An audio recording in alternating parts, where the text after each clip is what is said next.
Hey gang, Kevin here, Life22, and it is a beautiful day. It is a beautiful day, and we are giving you your weekly update. I guess it wouldn't be just be a weekly update, right?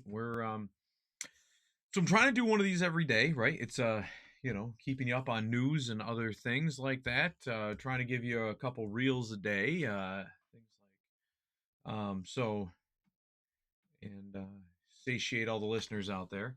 Um, So, today's episode essentially is going to be on some recent updates on the Alderman races for the city of Olean. So, this is more political in nature. Um, and hopefully, we'll do some deep dives and some breakdowns into other political and local topics throughout the week. Today, I want to, kind of make the announcement. I don't know if a lot of people have, but so in the previous episode on the election season starting for 2025, we discussed the mayor's race in depth.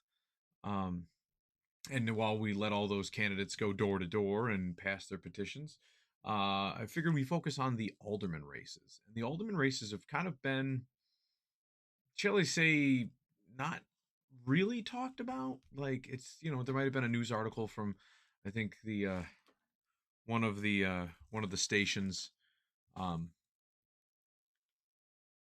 one of the stations, one of the local newspapers discussed the alderman races. And at the time, there hadn't been so there was Ward 2, 4, 6, and 7 are up this year. So uh, as of right now, I believe we are still working 7 backwards. We're still Dave Anastasia, Democrats incumbent from Ward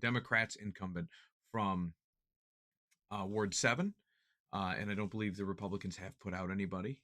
Uh, Ward Ward 6 is still the independent uh, incumbent Vernon Robinson Jr. And then you have Ward 4, which is still the Democrat incumbent Sonia McCall. And I don't believe the Republicans have put up a competitor in her ward, and there hasn't been any grumblings about any non-party affiliates. A lot of times you get those nopes coming out of the woodwork and I want to run. And Ward 4 has a tendency to do that. Ward 6 typically is a highly contested ward.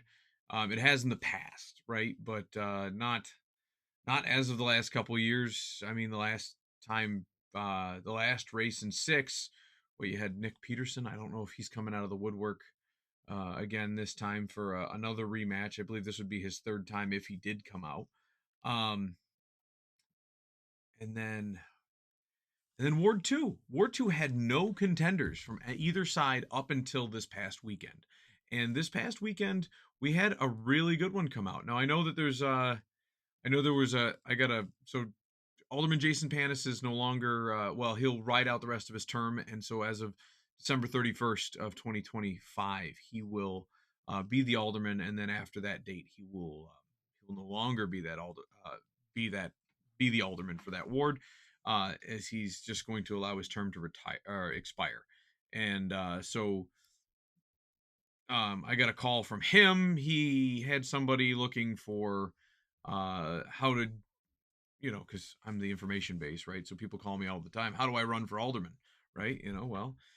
This person didn't have a party affiliation, so they would start passing petitions after all the designated parties had passed their petitions. And typically, NOPs are a little bit more difficult because you have to get more signatures. There's a lot more people that aren't registered to a party. Um, and so a lot of times they have a greater um, encumbrance of signatures you have to obtain. So, but over the weekend, I got word that Joe Keary threw his hat in the ring, and Joe's a good friend of mine, and I think he would be a great candidate for the job. I believe he is a registered Republican. When I spoke to him over the weekend, he was in the process of writing his platform and going to be circulating it with all the papers and stuff like that. So, um, but and then obviously he's gonna have to go get his petitions and start passing them just like everybody else. And it's one of those. The alderman races are I don't want to say they're not like easy to pass petitions, but like I mean if you're the district attorney, for example, right? You're a countywide race. You have to actually pass like you have to get like it's like 2,000 signatures. And it may be way less than that, but they always tell you because if somebody else got the same signature or what have you, like they can just throw it out, which is kind of dumb. Well, it's not dumb, it's just it is what it is. So like, and a lot of times when you go, and I've done this for years, if you go door to door and somebody signs your petition, a lot of times they don't even think that like they can't sign more than one. They don't know the rules. And that's one of those rules that like, are you going to go to everybody's house and like, if you start naming off all the rules, they'd be like, get the hell out of here. You're just inundating me with stupid stuff that I don't care about. And yeah, but what happens is you get to that one where it's like, have you signed anybody else's petition? And then after, like, I've had people like, hey, will you sign my petition? Sure. They sign it. And then they're like, oh yeah, you're the second petition I've had to like. You already signed somebody else's. Like, man, like it's one of those things. But you go to the mayor's race. I believe it's 160 for the Republicans that they need this year, something along those lines. And so to be safe, to make sure that nobody questions your, because if you have like 20 extra signatures on 120, they're going to pick through them. Somebody on the other side, one of the people battling against you, they are going to pick through yours to try to get you thrown off. Because by the time that they're picking through them, it's already too late for you to pass. So if they knock you out by you being short two signatures, like you're done. You're out of the race. And they use these like spell check grammatical type issues. It's like, you know, sometimes our legal system gets stuck in the weeds a little bit. Well, we all have to play fair, and it's like, okay, well, yeah, but I mean, you guys are like throwing somebody out of the race because they had a comma next to their name. Well, legally we can. Like, okay, well, but yeah, that's I think the founding fathers intended that. Like, go figure, right? Well, so we go through and in the wards, uh, I believe in like your average ward, you need to get like 50 signatures, and that's a safe number, right? So you usually need anywhere between like 20 and 30 signatures, and to be safe for such a small number like that, you just double it. You just kind of say, all right, I got to get like 50, 60 signatures, and I'll be good. And a lot of times you are, and 60 signatures, it seems daunting at first. It ain't hard. It isn't hard. I mean, I usually can get 100 signatures with my eyes closed just because I know the wards now. I know all the places. I know registered voters from both sides. I've had to pass petitions. I've had aldermen that were out of town that I would go and, like, hey, man, I'm actually out of town. I'm traveling, whatever. Can you go and pass petitions on my behalf? Like, yeah, not a problem. Whether it's Republican or Democrat. Like, when you start getting into the weeds of like local small town politics, it's less about national party and more about like where people sit, because you get some people that are just like, my parents were always Democrats, and then they're Democrat. But it's like, if you watch how they vote, if you hear how they talk, you see them at church, you know what I mean? You're like, man, like, is this person really a Democrat? Or you know what I mean? And they don't follow the national party line. And then there's a lot of Republicans that do the same thing. You're like, how are you a Republican? You just shake your head at some of these people.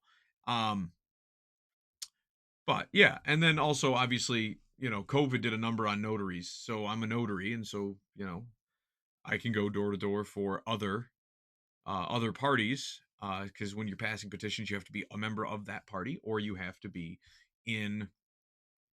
You have to the signature has to be in the presence of a notary public, which I hold that. The problem is that post COVID, with all of the virtual signatures and notary stuff, and then they try to like rule out the fact that people could be deceitful. So they say, okay, well, you need to have a book, and the book has to be of every signature post this date. And so anytime you notarize something, it has to be cross-referenceable with the notary book that you carry.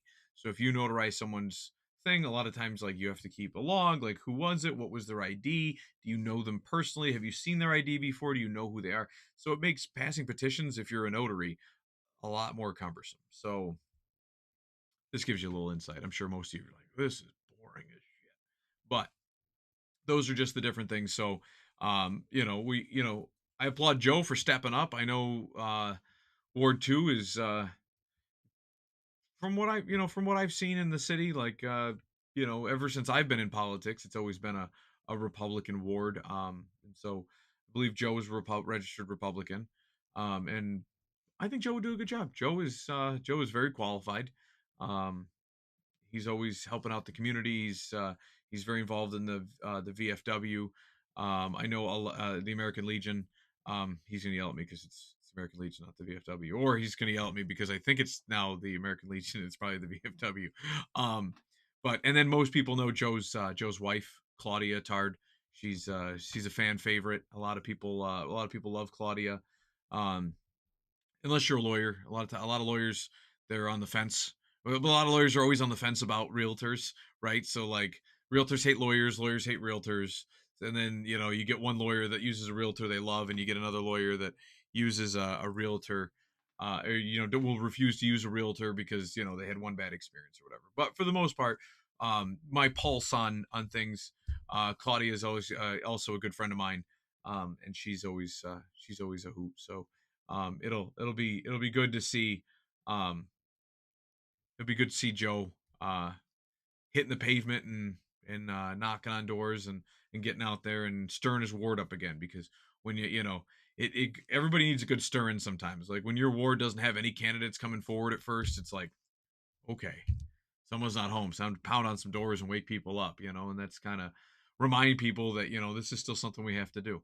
So it's good to see that Joe's running, and I'm sure we'll have more going into tomorrow. I'll try to come up with a nice little excerpt for you guys for tomorrow, and keep you posted if anything stirs up in any other wards. We and then the mayor's race seems to be pretty has seemed to cool down a little bit as people go get their signatures. Right, you have Jared out there, you have the incumbent Bill Alio, and you have Amy Sherburne. And I did hear grumblings that Amy's signatures were getting passed this weekend. I'm sure I'm sure that's not stopping Bill. I'm sure Bill's people move very quickly, and I'm sure Bill's people were out passing petitions too. Um, and given that he's the incumbent, a lot of times the hardcore door knockers, the people that are out there passing petitions, are usually passing for the incumbent over any newcomers. And then Jared out there, I didn't hear any grumblings about his folks, but most likely a guy like Jared is probably out knocking the doors himself. So, and I did get questions asked of all three candidates this weekend, people that are normally just sign my petitions. I had a friend of mine's wife, um, messaged me and was saying, "Hey, someone's trying to pass this petition. Who is this person? What about these other two candidates?" And obviously she sent the petition passer away because she goes, "I only sign Kevin's petitions." And then not because my name would be on them, but any petition that I pass, they typically sign, because people trust my judgment when it comes to signing petitions for people of their party. So, but that's it is what it is. I mean, but yeah, no, I mean, so the mayor's race is going well, and I'm sure we'll. I haven't decided what we're going to talk about tomorrow, but I'll try to give you. I want to give you at least two of these little political updates every week, and try to get you some news, and try to do at least two of them a week. I'm trying to do at least 1 to 2 guests a month. If I can do more, I will, and I'm trying to get you as many shorts as I can put out there.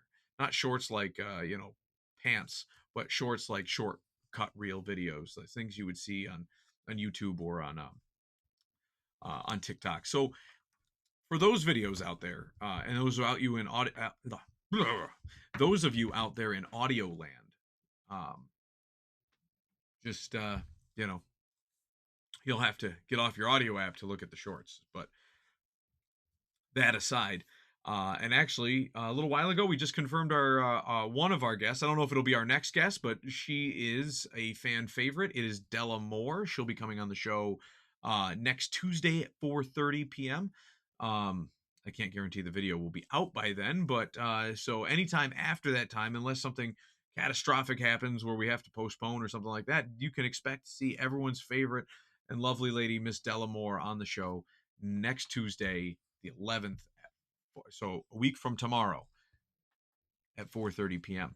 So other than that, guys, I hope you enjoyed this update, and we will catch you next time on Life 22. Don't forget to like, subscribe, and keep on downloading them podcasts.